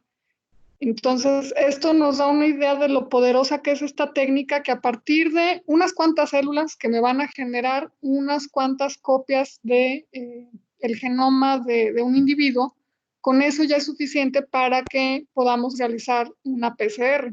De manera normal, si no antes de que existiera la PCR, o ahorita si queremos hacerlo sin PCR, es imposible analizar una cantidad tan pequeña de ADN. Otras fuentes que comúnmente nos platican que se utilizan es, por ejemplo, con un solo cabello que tenga folículo piloso que se encuentren por ahí en una escena del crimen, un chicle masticado con las poquitas células epiteliales que se hayan quedado ahí por la saliva que quedó adherida, es decir, muestras en las que hay una cantidad minúscula de ADN. Y Maestra, la mayoría de la gente, sí. Perdón, el ADN en la saliva sí hay, o sea, o es un mito de Hollywood. Bueno, en la saliva como tal no hay, pero en la saliva siempre va a haber células del epitelio del interior de la boca. Es un epitelio parcialmente queratinizado pero como, bueno, un poquito como la piel, esas células siempre se van descamando, se van desprendiendo, entonces en la saliva siempre va a haber células en poquita cantidad, pero sí va a haber células de ese epitelio, y esas células son la fuente de ADN. Entonces sí es cierto. Sí, que seguro han visto por ahí en programas o en películas que hacen como con un hisopo muy largo, un raspado en el interior de las mejillas, y a partir de ahí hacen los estudios. Sí, sí se hace así, sí es cierto. Ok, gracias, maestra. Bueno, anecdóticamente, y ahorita que estamos todos con eso en la cabeza, para hacer la prueba del coronavirus, no sé si han escuchado testimonios de cómo toman la muestra, que es muy, muy incómodo, pero meten uno de estos hisopos por la nariz hasta arriba, hacen un raspado en la parte superior interna de la nariz, y esa es la muestra que analizan justamente por PCR, que eso también ya platicaremos después. Bueno, esto es lo que todas las personas que medio han escuchado de la PCR tienen noción, que se utiliza con estas muestras. Pero, pues obviamente, si tenemos una muestra más grande, también podemos hacer la PCR. Es decir, si tenemos un árbol de 3 metros, pues podemos arrancarle todas las hojas que queramos para hacer una PCR. Si tenemos a una persona, pues no necesitamos una gotita de sangre, podemos sacarle 3 mililitros y ya tenemos muestra de sobra, etc. Bueno, la técnica fue desarrollada en 1984 por este señor que les tengo aquí en la foto, Kary Mullis de Cetus Corporation, y por el desarrollo de esta técnica le otorgaron el premio Nobel. Entonces, está más que claro para toda la gente, aún para las que oyen PCR y no saben ni qué es. De todos modos, todo el mundo entiende que es muy importante, aunque no sepa ni qué es ni cómo se hace. Pero la importancia queda totalmente clara. Bueno, ustedes en biología molecular ya revisaron cómo se da la duplicación del ADN en la célula. La enzima encargada de hacer estas copias de la cadena original, que está representada aquí de color azul, las cadenas nuevas que se están sintetizando son las que están de color rojo, es una enzima que se llama ADN polimerasa. Pero si recuerdan, no trabaja sola, necesita un montón de enzimas que la ayuden. Y no sé si ustedes me puedan ayudar a mí a decirme cuáles son algunas de esas enzimas o proteínas que la ADN polimerasa necesita que le ayuden a hacer el trabajo. ¿Las primasas? Las primasas, ¿por qué? Porque las ADN polimerasas no pueden hacer por sí solas la síntesis de las cadenas nuevas. Correcto, y eso es muy importante que lo tengamos en mente. Las DNA polimerasas no pueden empezar ellas solas a sintetizar una cadena, entonces las primasas son cruciales. ¿Alguna otra proteína o enzima que recuerden? Helicasas. Las helicasas, ¿qué hacen? Abren la cadena, rompen los enlaces. ¿Cuáles eran? Los puentes de hidrógeno, ¿no? Sí, exactamente. Rompen puentes de hidrógeno, que es lo que estamos viendo, y separan las dos cadenas para que la polimerasa ya pueda entrar a copiar. ¿Alguna otra? Las ligasas. ¿Alcancé a escuchar ligasas? Sí, creo que sí. ¿Qué hacen las ligasas? No me acuerdo bien, pero creo que son los que forman como los enlaces covalentes o algo así. Unen las cadenas, ¿no? Ajá, como sí, para unir otras cadenas, pues, creo. Sí, si tienen una cadena de ADN que le falte un enlace fosfodiéster, las ligasas son las que forman este enlace fosfodiéster. ¿Y por qué tenemos cadenas interrumpidas? ¿Por qué nos faltan enlaces fosfodiéster? ¿Se acuerdan que hay una cadena líder y una cadena retardada? Por los fragmentos de Okazaki. Exactamente. La cadena retrasada, por cómo se acomoda toda la batería enzimática, se sintetiza en fragmentitos, en pedacitos, que son los de Okazaki. Cada uno necesita un primer hay varios tipos de ADN polimerasas. Una de ellas quita el primer, lo sustituye por desoxirribonucleótidos, y las ligasas son las que unen a los fragmentos de Okazaki. Alguien más escuché, cuando me dijeron ligasas, creo que alguien más estaba hablando también, no alcancé a entender. Mencionaron a otro. Yo dije linkers, pero pues es lo mismo. Ok, sí. Bueno, también cuando se va abriendo la cadena, como tenemos el cromosoma grandote, se va acumulando tensión, entonces hay topoisomerasas que liberan tensión, hay proteínas de una cadena sencilla que evitan que una vez que las helicasas separaron las cadenas, estas se vuelvan a pegar. Entonces, la importante aquí, la protagonista, es la ADN polimerasa, pero si no están todo este montón de enzimas, la polimerasa no puede trabajar. Estamos hablando de lo que ocurre in vivo, dentro de las células. ¿Las ligasas son igual que las topoisomerasas? Sí, sí son dos nombres que reciben. Bueno, ya saben también ustedes que la replicación del ADN es semiconservativa. Esto quiere decir que las nuevas moléculas de ADN bicatenarias están formadas por una de las cadenas viejas en azul y una cadena nueva en rojo. Y el modo en que hace esta síntesis la ADN polimerasa es que si en la cadena vieja se encuentra una T, a la nueva le va a poner una A. Si a la vieja se encuentra una G, a la nueva le va a poner una C, y así sucesivamente. Y en las células, este evento de duplicación es de todo o nada. Eso quiere decir que se duplica absolutamente todo el ADN. En una célula humana serían todos los 46 cromosomas completitos replicados en un solo evento, o bien no hay replicación. Si la célula copia unos fragmentos 2 o 3 veces en vez de una sola, va a estar en graves problemas. Si le falta copiar un pedacito de un cromosoma, también va a estar en problemas. Esto ya es una mutación cromosómica, una deleción. Entonces, en la célula, este evento es total. Hasta aquí no sé si hay algún comentario o alguna pregunta. Todo bien, mis. Ok. Maestra, pero cambian, dependiendo si son eucariotas o procariotas, ¿no? Para o sea, las enzimas que vamos a usar. ¿No? ¿Sí me escuchó? ¿Hola? Sí, sí. Ah. ¿Me escucho? Sí hay algunas diferencias entre procariontes y eucariontes, pero esencialmente, por ejemplo, en procariontes hay 3 ADN polimerasas que están muy bien caracterizadas. En procariontes hay más, cubren diferentes funciones y bueno, hay una serie de diferencias, digamos que sobre todo en complejidad y número de las enzimas que participan, pero esencialmente el proceso es el mismo. Y lo que en eucariontes hacen 3 enzimas, en procariontes a lo mejor se necesitan 5 o 6, pero es básicamente igual.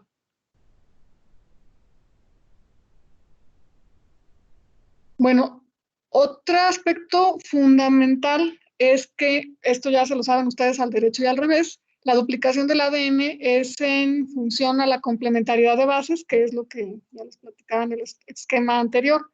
Si la cadena que se está copiando, suponiendo que fuera la que está en letras negras, tiene esta secuencia, la cadena roja va a tener una secuencia complementaria. Con esto de la complementariedad de bases, va a haber siempre una T apareada a una A, una C apareada a una G, y así sucesivamente.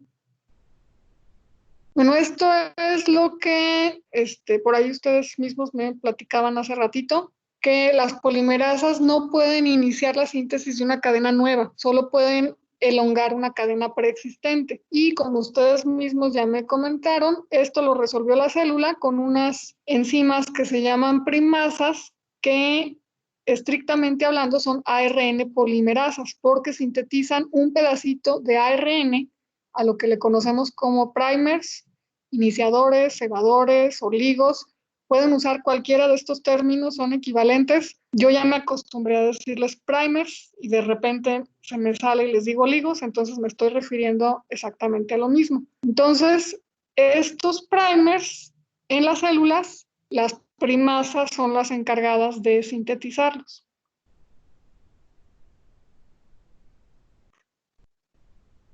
Ahora, a muchas enzimas las podemos aislar, purificar, y si les damos las condiciones apropiadas, van a poder trabajar in vitro. Ese es el caso de la ADN polimerasa. Si la colocamos en un ambiente acuoso a una temperatura que le resulte agradable, la polimerasa va a poder trabajar, va a poder hacernos copias de fragmentos de ADN in vitro. La gran innovación de la PCR y los grandes retos que había a este respecto es que la ADN polimerasa no hace la duplicación ella sola. Si quisiéramos hacer lo mismo que está ocurriendo dentro de la célula, necesitaríamos todas las proteínas que me dijeron ustedes, algunas que les mencioné y otras que no alcanzamos a comentar. Y si tener una enzima trabajando in vitro es posible, pero es latoso porque las enzimas son muy quisquillosas. Si no está todo el pH, la temperatura, la concentración osmótica de la solución a las que las tenemos, si todo no está perfecto, la enzima no trabaja y en el peor de los casos se inactiva y ya no vuelve a funcionar. Entonces, si tener una enzima trabajando in vitro es complicado, tener 2, 3, 5 enzimas diferentes es una verdadera pesadilla para estarles dando gusto a todas que son tan consentidas y tan quisquillosas. Entonces, ese era el problema. Pues sí. Maestra, perdón, es que me quedé atrás en lo de la síntesis, o sea, de lo de las primasas. No sé si me puede explicar, de eso, de que las primasas entonces van a ser las que sintetizan, bueno, las que pueden empezar más bien una cadena. Sí, ¿Solo las exactamente. primasas o...? Nada más las primasas. Tiene que estar la primasa, como vemos en este esquema de la izquierda, sintetiza el primer, que es un fragmentito de alrededor de unos 10, 20 nucleótidos en las células. Y ya una vez que está el primer, la primasa se va y llega la ADN polimerasa. Como ya está la cadena empezada, ella nada más le sigue incorporando, ahora sí, esos nucleótidos. Por eso nos quedan fragmentos. Los fragmentos de Okazaki esencialmente son híbridos, porque son un pedacito de ARN y el resto, el fragmento más grande, de ADN. Después, otra enzima quita los primers, los repone con desoxirribonucleótidos, ya no tenemos una cadena híbrida, ya es puro ADN, y las ligasas cierran los huecos. Así es como ocurre dentro de las células. Ok. Y también que los primers son oligos, ¿verdad? O sea, realmente es lo mismo. Sí, son sinónimos. Primers, oligos, oligonucleótidos, que sería el nombre completito. Los españoles tienden mucho a decirles cebadores. También se usa el término de iniciadores. Todos esos términos son sinónimos. Y ya cada quien usa como que el que más les gusta. Pero los términos más usados son primers y oligos. Ok, ya. Muchas gracias, maestra. Perdón. Entonces, íbamos aquí en que, pues sí, podemos poner a trabajar a la ADN polimerasa, pero ¿cómo le hacemos con las funciones que cumplen todas las demás enzimas y proteínas? Bueno, lo que se le ocurrió a Karin Ullis fue sustituir todas estas cosas que hacen otras enzimas por parámetros físicos. Por ejemplo, ¿cuál es la manera más fácil de romper puentes de hidrógeno? Por la temperatura. Por la temperatura. Exacto. Subimos la temperatura y con eso rompemos puentes de hidrógeno. Hay otras maneras, pero son pues más poco prácticas. Por ejemplo, podemos cambiar el pH, pero tendríamos que estar agregando reactivos al tubo con el riesgo de que metamos contaminación, vamos a alterar el volumen, etcétera. Entonces, Ullis y sus colaboradores se fueron por lo más fácil en todos los casos, que ya después vamos a ir poco a poco comentando cómo se fueron supliendo todas esas enzimas que ustedes saben que necesita la célula para duplicar el ADN, cómo se las quitó de encima Karin Ullis y nada más se tuvo que quedar con la polimerasa. Bueno, para hacer una PCR vamos a hablar de los componentes y poco a poco vamos a ir abordando ese tema de cómo suplimos a las otras enzimas. Lo primero que necesitamos, evidentemente, es el templado de ADN. Es la muestra de ADN que yo quiero analizar, que bueno, aquí está representada con la doble hélice, por aquí. Y si no quiero lidiar con primasas, que tenga también que preocuparme por ellas, por darle las condiciones apropiadas, entonces lo que puedo hacer es agregar directamente los primers. Hay equipos que se llaman sintetizadores de oligos que les pueden sintetizar cadenas cortitas de unos 30 nucleótidos, incluso un poquito más largas, de manera sintética. Ustedes al aparatito lo programan, le dicen cuál es la secuencia que quieren que tengan y de manera sintética artificial va a hacer estos primers. Entonces, ya no necesitamos ponerla encima porque ya estamos poniendo nosotros los primers que están aquí, nada más representados con este par de flechas. Ahora, usualmente usamos 2 primers y después platicamos a detalle por qué, aunque me imagino que ya se lo estarán imaginando ustedes también. Necesitamos una ADN polimerasa, necesitamos DNTPs, que son los nucleótidos trifosfato, desoxirribonucleótidos trifosfato, que los tenemos aquí representados, de los 4 tipos, obviamente, A, G, C, T. Siempre les digo, si les pido ahorita donde están tomando la clase que me hagan un modelo de Legos de una casita, en este instante, ¿qué es lo que me van a contestar? ¿Qué necesitan para hacerlo? Pues los Legos. Pues los Legos, no sé si ustedes tienen en su casa, pero yo no, ya no tengo niños chiquitos. Entonces, no le podemos pedir a la polimerasa que nos haga copias de ADN si no le damos los bloques con que construirlas. Y finalmente agregamos un buffer para que nos mantenga el pH, para que nos dé un ambiente acuoso, que es lo que necesitan las proteínas para trabajar, y también que contenga magnesio. Ahorita ya lo expliqué un poquito, Maestra, pero vamos más. Sí. ¿Para qué me servía el magnesio? El magnesio es cofactor del ADN polimerasa. Entonces, si no hay magnesio, la polimerasa no trabaja, aunque esté todo bien. Es como su sustrato, ¿no? Bueno. Es un cofactor enzimático, más bien. Ok, gracias. Por nada. Bueno, nos vamos de todos modos más despacito, uno por uno. El ADN templado, o simplemente templado, como se le conoce, es la muestra que vamos a analizar.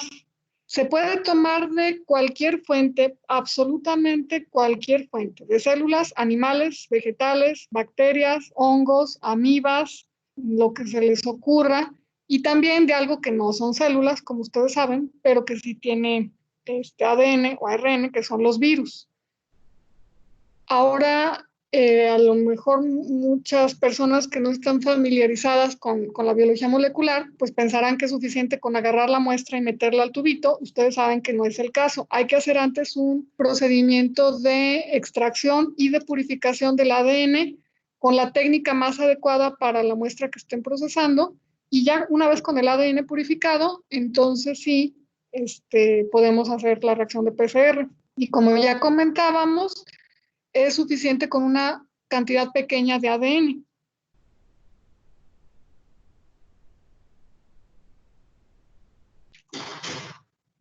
Bueno, los DNTPs son los desoxirribonucleótidos trifosfato, que decíamos que son los bloques con los que se van a construir las copias, las cadenas nuevas de ADN. Ahora, si ustedes recuerdan la estructura del ADN, lo que tiene son desoxirribonucleótidos monofosfato, pero para que entren a la reacción necesitan estar como trifosfato, porque eso confiere el nivel energético necesario para que entren a la reacción. La ruptura de este enlace entre los grupos fosfato nos va a liberar energía y esa energía es la que va a usar la ADN polimerasa para catalizar la reacción. Entonces, entran como DNTPs. Cuando se sintetiza la molécula, cuando se pegan uno con otro, se desprenden 2 grupos fosfato y entonces ya nos quedan en la cadena como desoxirribonucleótidos monofosfato, que es con lo que estamos acostumbrados a ver en la estructura del ADN. Ahora, platicábamos que, por ejemplo, para romper los puentes de hidrógeno, la manera más fácil es subir la temperatura. Los puentes de hidrógeno se empiezan a romper más o menos a los 65 grados centígrados. Si yo quiero garantizar que absolutamente todos los puentes de hidrógeno se rompan y que las dos cadenas se separen totalmente, necesito llevar la muestra a una temperatura de 92 a 95 grados centígrados. El problema evidente es que para la mayoría de las proteínas de animales, de plantas y para la mayoría de bacterias, estas temperaturas son letales porque justamente a partir de los 50, 60 grados centígrados las proteínas comienzan a desnaturalizarse. Entonces, si, como fue el caso, empezaron a experimentar con la polimerasa, la DNA polimerasa de Escherichia coli, esa proteína no soporta temperaturas, pues ya no digamos de 90 grados, ni siquiera de 60. Entonces eso era un problema, porque la solución era, cada vez que calentaban la muestra, tener que agregar otra vez enzima, y las enzimas son extremadamente caras. La solución que se les ocurrió fue pues buscar en organismos extremófilos que soportan condiciones muy extremas y pues uno de ellos son las bacterias que habitan en aguas termales. Aquí está creo que es una fosa de aguas termales. No sé si alguna vez han visitado un balneario de aguas termales y si han visto la temperatura a la que salen, es de arriba de 100 grados centígrados. No podemos tocar esa agua, tienen que enfriarla un ratito, un ratote, antes de pasarla, por ejemplo, a las albercas para que nos podamos meter. Entonces, aquí encontraron bacterias como esta microfotografía que les estoy mostrando, que toleran y de hecho les gustan, están adaptadas completamente a estas altísimas temperaturas. Y una de esas bacterias es Thermus aquaticus. Entonces, si la bacteria sobrevive a temperaturas de más de 100 grados centígrados, quiere decir que sus proteínas son termoestables y que 90 grados centígrados no les van a hacer nada. Entonces, de esta Thermus aquaticus se toma una ADN polimerasa que por las iniciales del género T y la especie AQ le decimos Taq polimerasa. Y esta Taq polimerasa aguanta temperaturas de hasta 120 grados centígrados sin desnaturalizarse y su temperatura óptima es de 72, 75 grados centígrados. O sea, donde está más a gusto y trabaja mejor es a 75 grados centígrados. Cuando esa temperatura la mayoría de las enzimas ya están desnaturalizadas e inservibles. No es la única, hay otras ADN polimerasas termoestables de otras bacterias también extremófilas que se utilizan, pero esta es la más usada. Las otras, después platicamos un poquito más de ellas, ya son para aplicaciones más particulares. No sé si hasta aquí hay alguna pregunta o algún comentario.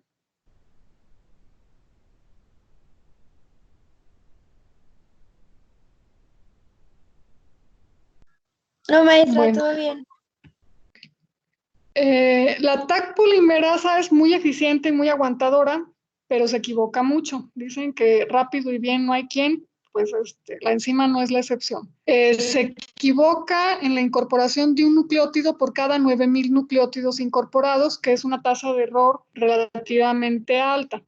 Entonces, si nada más quiero amplificar, por ejemplo, para ver si está presente un gen en una muestra o no, pues no me importa que la copia no sea muy fiel, pero si estamos haciendo una PCR y amplificando un gen que luego vamos a clonar y luego vamos a expresar, entonces sí puede ser un problema esta tasa de error tan alta, porque estos errores pues literalmente van a ser mutaciones. Y entonces las proteínas recombinantes que yo obtenga no van a ser exactamente iguales a las proteínas silvestres, a las proteínas nativas, y va a ser un problema. Entonces, para este tipo de aplicaciones es para las que se utilizan otras polimerasas, por ejemplo, una que se llama PUF polimerasa de Pyrococcus furiosus.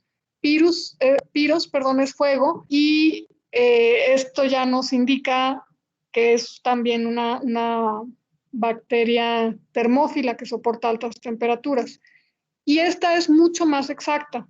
Se equivoca una vez, o sea, incorpora un nucleótido incorrecto por cada 1.300.000 nucleótidos. O sea, la tasa es muchísimo más baja de errores que la TAC polimerasa, pero es muy lenta. La tasa de elongación es de 20 nucleótidos por segundo. Esto es lentísimo hablando de enzimas. Entonces, si la comparamos, la TAC polimerasa es 4 veces más rápida. Así que aquí se trata de escoger qué queremos, rapidez o precisión. Si nada más es una cosa estándar, pues usamos la TAC polimerasa. Si es algo delicado, usamos la PUF polimerasa o algunas otras que hay por ahí disponibles. Y otra razón para usar la TAC polimerasa es que es la más barata. Entonces ya eso va a depender de lo que estemos haciendo. Bueno, esto ya lo comentamos.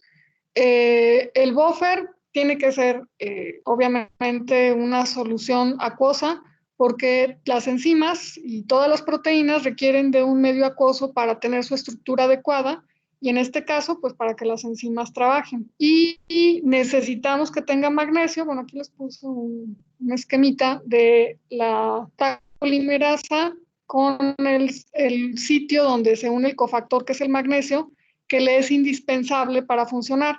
Si tenemos todo en orden, pero no le ponemos magnesio y de repente ocurre en el laboratorio, créanmelo, la enzima no va a trabajar. Bien. Y por último, pues los primers. Los primers que usamos in vitro en la reacción de PCR son fragmentos que van de 10 a 30 pares de bases. Después vamos a profundizar sobre el tamaño del primer porque estamos hablando de un rango muy amplio. Va a depender de la aplicación, la longitud del primer. Bueno, ya comentamos que son indispensables porque las polimerasas no pueden empezar de cero la síntesis de una cadena de ADN. Y en el caso de la PCR, los primers van a ser complementarios a los bordes de la secuencia que queremos amplificar. Entonces, vamos a suponer que esto que está aquí de color azul es la secuencia de ADN que a mí me interesa estudiar y de la que quiero sacar muchas copias, pero aquí antes del 5' voy a imaginarme que sigue sigue la cadena de ADN también por acá abajo, por los otros extremos. Les decía hace rato que la duplicación del ADN en las células es un evento de todo o nada. Se duplica absolutamente todo el genoma. La PCR, la duplicación in vitro, no es así. No vamos a copiar toda la molécula completita de ADN. Nada más vamos a copiar el fragmento que nos interesa. Entonces, eso lo delimitamos con los primers. Entonces, por un lado, los primers nos sirven para que la polimerasa empiece a trabajar, pero por otra parte, también nos sirven para indicarle a la polimerasa qué es lo que queremos que copie. Entonces, nada más lo que está aquí limitado por los primers es lo que la polimerasa va a copiar. Bueno, ya lo vimos en otro contexto, pero a mayor longitud de una secuencia de ADN va a disminuir la frecuencia con la que me voy a encontrar en un genoma. Entonces, entre más largo sea un primer, va a ser más específico. ¿Por qué? Porque estoy disminuyendo la probabilidad de que se pegue a otra secuencia en el ADN que no sea la que me interesa. Y usamos dos primers porque tenemos dos cadenas de ADN, la sentido y la antisentido, que no son idénticas. Este primer de aquí arriba no me va a servir para que se pegue en la cadena de aquí abajo, en ningún lado de la cadena, ni en el mismo extremo ni en el extremo contrario. Este nada más me va a servir para aquí. Entonces necesito un segundo primer que se pegue a la otra cadena.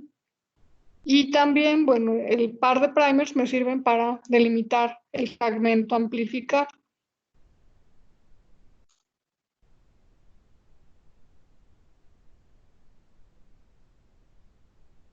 ¿Hasta aquí algún comentario?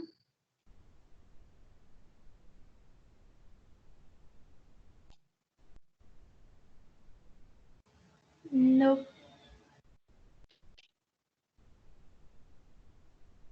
Bueno, la PCR se hace en un equipo especial que se llama termociclador, que creo que sí lo vieron en el laboratorio del 204, ¿verdad? ¿Alguna vez me preguntaron qué era esa cosita? A lo mejor no todos. Bueno, si no, algún día lo volveremos a ver y se los enseño en persona. Pero los termocicladores normales son aparatos muy pequeñitos, no se ven pues nada del otro mundo.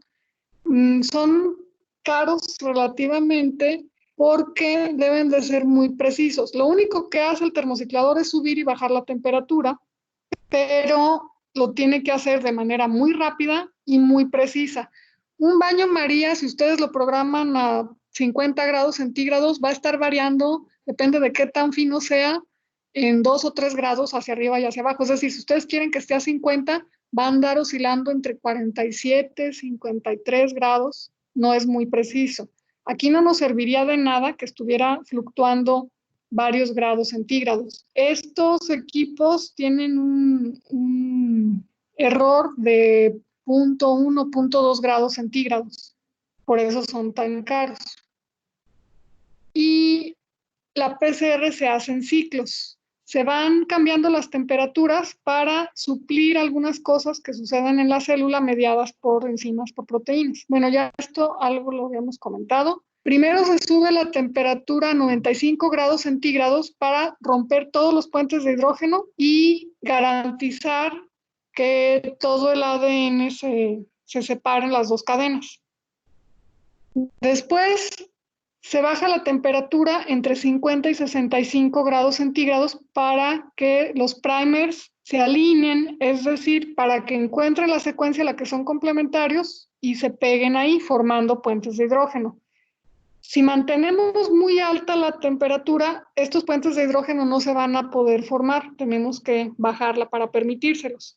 Ahora, ¿qué tanto la tenemos que bajar? Eso depende del primer, de cuál es la longitud, es decir, cuántos nucleótidos tiene y qué clase de nucleótidos son, si son adeninas, timinas, guaninas y tosinas, porque hay que recordar que entre A y T se forman solo 2 puentes de hidrógeno y entre GC se forman 3 puentes de hidrógeno. Entonces, eso me va a determinar de todo este rango tan amplio que les estoy poniendo aquí, para cada primer exactamente cuál es la temperatura que necesito programar. Esto también lo vamos a ver con más detalle más adelante. Y luego que ya se pegaron los primers, subimos la temperatura a 72 grados centígrados porque es la temperatura óptima para la Taq polimerasa, a la que está más a gusto, y en la que va a trabajar más rápido, copiándonos, elongando las nuevas cadenas.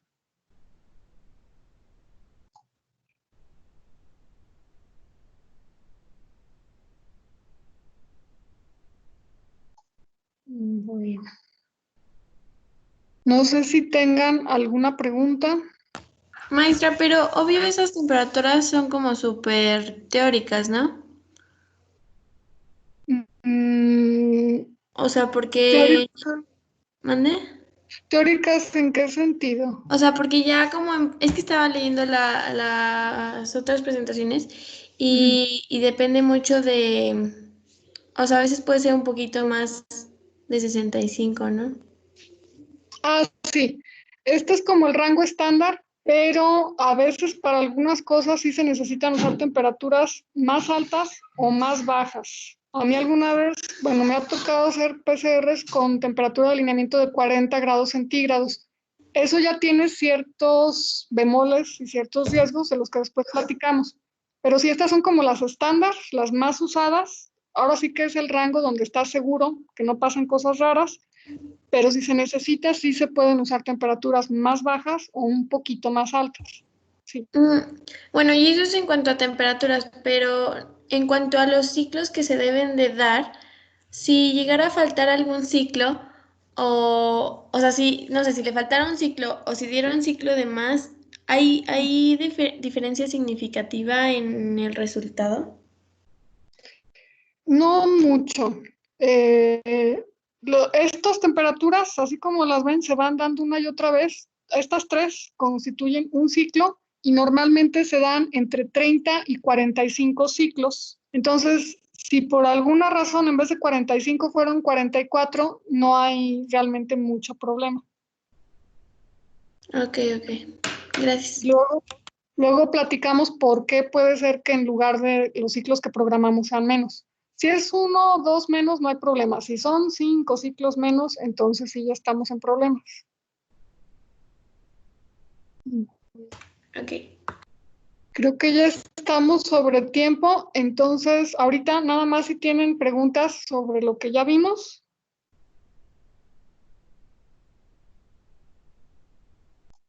No, maestra, todo bien. Entonces hoy sí va a abrir los espacios, ¿verdad? Sí, hoy les abro los espacios y les había dicho que clase hasta el viernes, pero si gustan podemos tener la clase mañana para avanzar más. ¿Cómo ven? Sí, Sí, está bien, maestra. sí, maestra, está bien mañana. Sí, mañana. Entonces mañana nada más tomamos la hora de teoría, que no me acuerdo a qué horas nos veíamos nosotros. A las 9, ¿verdad? No me acuerdo. No, Bueno, maestra, sí, ¿es miércoles mañana? sí, Teníamos 2 horas. sí, tenemos una hora de teoría y una de laboratorio. Ay, Bueno, sí. entonces más bien díganme a qué horas prefieren, si a las 9 o a las 10. A mí me da igual. A las 9. A las 9. 9. Ok. Entonces seguimos mañana a las 9 con esto mismo donde nos quedamos. Grabé la sesión por si alguien quiere volver a verla, o también me dicen que a Marifer se quedó sin luz y ya no, por eso no está en clase. De todos modos, si están comunicándose con ella, le dicen que la sesión se grabó, entonces lo que le haya faltado puede checarlo después. Igual si alguno de los compañeros no pudo entrar por cualquier razón, vamos a estar grabando las sesiones. Bueno, pues entonces aquí terminamos la clase y nos vemos mañana a las 9. Gracias, maestra.